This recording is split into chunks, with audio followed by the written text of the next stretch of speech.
Pour ce second exercice, je vous propose de procéder de la même façon que pour le précédent. Vous allez donc reproduire un modèle en l'observant attentivement afin d'y recueillir les informations dont vous avez besoin pour le dessiner.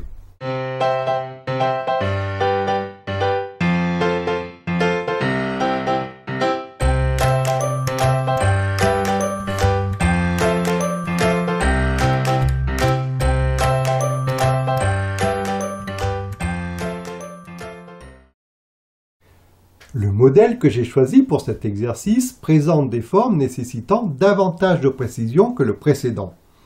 Il sera donc un peu plus complexe à reproduire. Mais ce n'est pas tout, je voudrais également ajouter une contrainte supplémentaire. Je vais en effet vous proposer de reproduire ce modèle en dessinant à certains moments à l'aveugle. C'est-à-dire que de temps à autre, vous allez essayer de dessiner des lignes sans regarder ce que fait votre main sur la feuille. Cette façon de procéder va ainsi renforcer la qualité de votre observation et rendre vos gestes plus fluides. Ce processus de dessin à l'aveugle permet en effet de se concentrer uniquement sur le modèle et de ne pas se laisser influencer par ce qui se passe sur le dessin. Installez-vous confortablement avec votre planche sur laquelle vous avez fixé le modèle ainsi que votre feuille à dessin. Le modèle étant cette fois au format vertical. Si vous êtes droitier, je vous conseille de placer votre modèle sur la gauche avec votre feuille à dessin sur sa droite. Et si vous êtes gaucher, vous pouvez bien sûr inverser ces indications, mais parfois cette disposition peut malgré tout convenir. Il est cependant important que vous ne masquiez pas ce que vous faites avec votre bras lorsque vous dessinez. Il est donc généralement préférable de disposer le modèle du côté opposé à la main qui dessine. Munissez-vous ensuite de votre matériel et commencez à dessiner comme vous l'avez fait pour le précédent exercice. C'est-à-dire mémoriser les caractéristiques d'une ligne importante de la structure externe, par exemple l'arrière de la tête, ou si vous pensez y parvenir, la ligne du haut du visage, incluant le nez et le front. Comme pour l'exercice précédent, observez attentivement les caractéristiques de cette ligne. Mémorisez ces caractéristiques, puis tracez sur votre dessin une ligne identique. Pensez bien sûr à contrôler votre tracé avant de passer à la ligne suivante. De la même façon que pour l'exercice précédent, il est préférable de tracer toutes les lignes externes avant de commencer à dessiner les lignes internes. Néanmoins, certaines lignes, et c'est le cas du bandeau qui traverse la tête, peuvent vous fournir des informations précieuses pour placer les autres éléments. Il peut donc être judicieux de les tracer en même temps que les parties externes.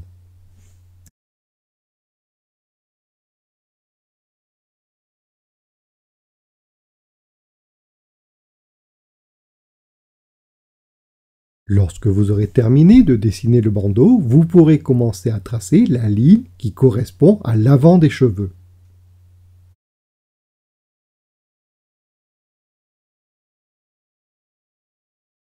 Dessinez ensuite le nœud du ruban qui se trouve à l'arrière de la tête.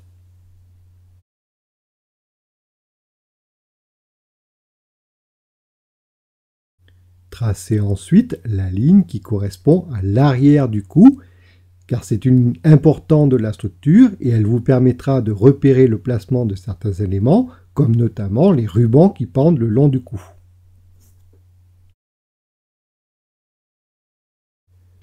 Lorsque vous vous sentirez prêt, essayez de dessiner la ligne de l'avant du visage, comprenant le front et le nez.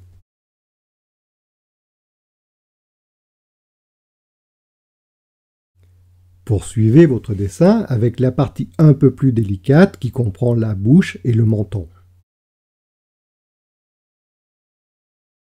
N'oubliez pas, après chaque ligne tracée, de prendre quelques instants pour contrôler vos tracés et corriger les éventuelles erreurs. Tracez ensuite la ligne formant le haut et l'avant du cou. Là encore, prenez le temps de corriger si vous constatez que vous avez commis quelques erreurs.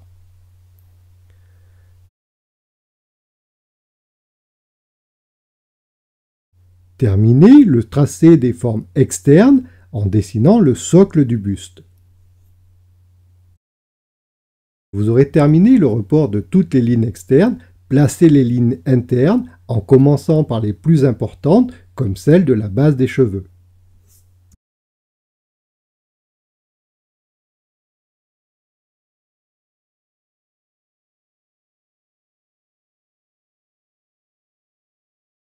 Procédez en fait de la même façon que pour le premier exercice, en dessinant les grandes lignes avant les détails.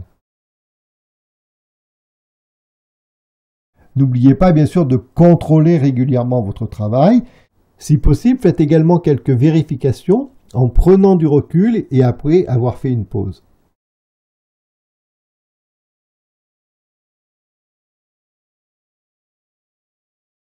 Reportez sur votre dessin chacune des lignes après avoir observé attentivement ces caractéristiques sur le modèle.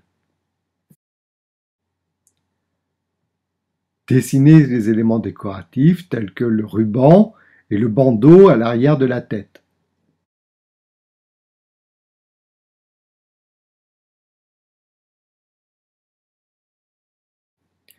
Tracez ensuite les divers traits correspondant aux détails de la chevelure.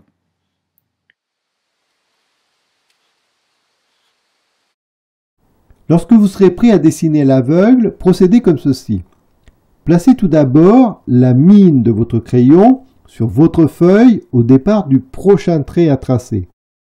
Regardez ensuite le modèle et observez attentivement la ligne que vous allez reproduire, mais sans bouger votre main. Suivez des yeux la ligne du modèle, tout en traçant cette fois une ligne identique sur le papier. Mais attention, sans regarder ce que fait votre main. Continuez ainsi à dessiner et à tracer vos lignes, soit en regardant votre dessin, soit à l'aveugle.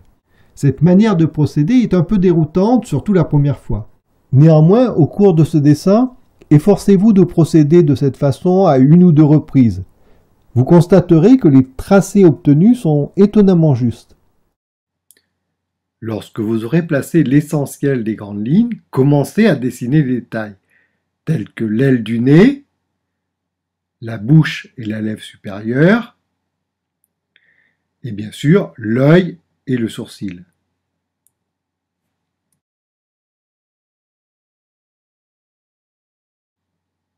Soyez particulièrement attentifs pour placer ces éléments et veillez à bien respecter leur place et leur taille respective.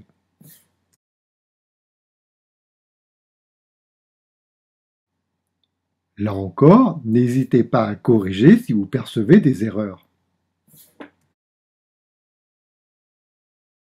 Lorsque vous aurez terminé votre dessin, regardez le résultat. Je vous propose à présent de réaliser un troisième et dernier petit exercice.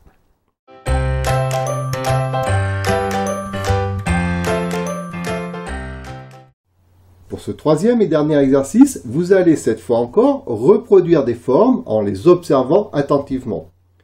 Cependant, cette fois, je ne vous fournirai pas de modèle. Vous allez en effet développer votre mémoire visuelle en utilisant des formes que vous allez vous-même créer. Commencez par vous installer et munissez-vous d'un crayon HB, d'une gomme mie-de-pain et de simples feuilles de papier pour imprimante. Tracez sur votre feuille une forme quelconque, celle que vous voulez. Veillez simplement à ce que votre forme soit composée de plusieurs lignes et que ces lignes soient clairement visibles. Pour commencer, tracez de préférence des formes plutôt composées de droites. Évitez de dessiner une forme spécifique, comme une forme figurative ou des formes géométriques. La forme dessinée doit être abstraite et quelconque. Alors, si vous avez des difficultés à imaginer une forme quelconque, vous pouvez vous inspirer de la feuille d'exemple avec les formes que j'ai utilisées pour illustrer cet exercice. Cependant, évitez de reproduire directement ces exemples, car pour vous aider à mémoriser les formes, il est préférable que vous les ayez vous-même imaginées. Lorsque vous aurez tracé votre forme, observez-la pendant quelques secondes. Essayez de mémoriser cette forme dans son ensemble, en visualisant sa structure, ses proportions et les changements de direction des lignes. Lorsque vous penserez avoir mémorisé votre forme, cachez le modèle en retournant votre papier ou en prenant carrément une nouvelle feuille si vous apercevez le modèle en transparence. Sur l'autre côté ou sur une autre feuille, essayez à présent de reproduire la forme que vous avez mémorisée. Efforcez-vous de restituer chacune de ces caractéristiques, le plus fidèlement possible. Prenez ensuite le modèle et comparez-le à la forme que vous avez tracée. Repérez les éventuelles erreurs et si votre dessin n'est pas fidèle au modèle, corrigez-le mais en reprenant le même processus. C'est-à-dire que vous allez de nouveau observer le modèle, puis le masquer et enfin corriger votre dessin.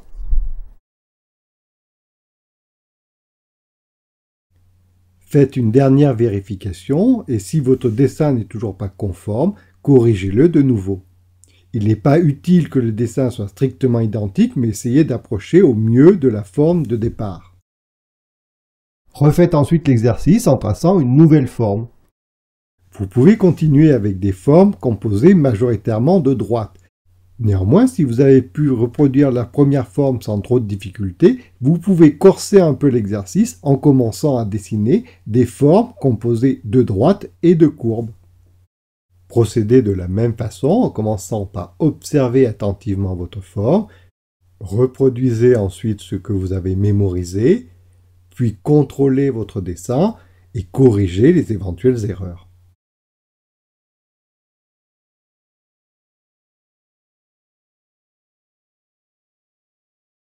Dessinez des formes variées et si possible de plus en plus complexes. Vous pourrez donc, lorsque vous maîtriserez le tracé de formes composées de droites et de courbes, essayer avec des formes composées uniquement de courbes. Néanmoins, si vous avez des difficultés à restituer correctement les formes, n'hésitez pas à prendre un peu plus de temps pour bien les observer et les mémoriser. Cet exercice est idéal pour développer à la fois la qualité de votre observation, mais aussi votre capacité à mémoriser ce que vous voyez. Vous pouvez réaliser ce type d'exercice de temps en temps, ou par exemple pour vous échauffer avant la réalisation d'un dessin. Dans tous les cas, si vous prenez l'habitude de bien observer votre modèle, en vous efforçant de mémoriser les formes perçues, vous constaterez bien vite que ces capacités s'améliorent peu à peu. Cette leçon sur l'observation et la restitution des formes en dessin est à présent terminée. Je vais donc passer à la conclusion.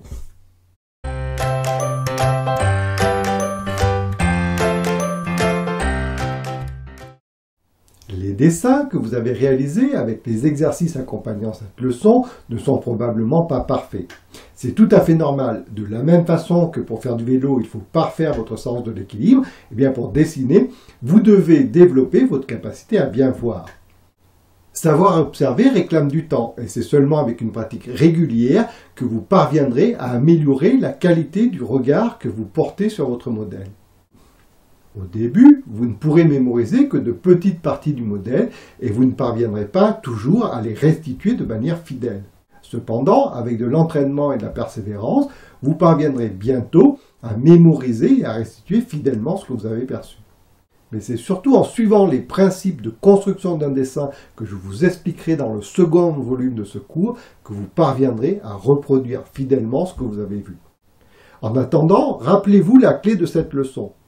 Votre modèle est le seul à pouvoir vous fournir les informations dont vous avez besoin pour dessiner.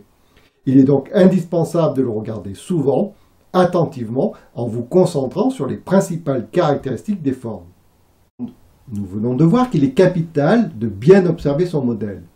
Mais vous avez pu le constater, ce n'est pas toujours suffisant. Il existe de nombreux obstacles à la réussite d'un dessin. Dans la leçon suivante, je vais vous expliquer comment vous pouvez optimiser votre vision. Vous allez donc étudier ce qui fait généralement obstacle à une bonne observation. Ces phénomènes qui vous procurent la sensation de mal dessiner, alors qu'en réalité, votre dessin est le juste reflet de ce que vous avez vu. C'est en fait la qualité de votre observation qui est en cause. Pour terminer, voici une citation extraite du recueil de nouvelles « Histoire extraordinaire » d'Edgar Allan Poe. « Observer attentivement, c'est se rappeler distinctement. Le principal est de savoir ce qu'il faut observer. » Voilà, je vous laisse méditer cette pensée et je vous donne rendez-vous dans la prochaine leçon en vidéo. À bientôt!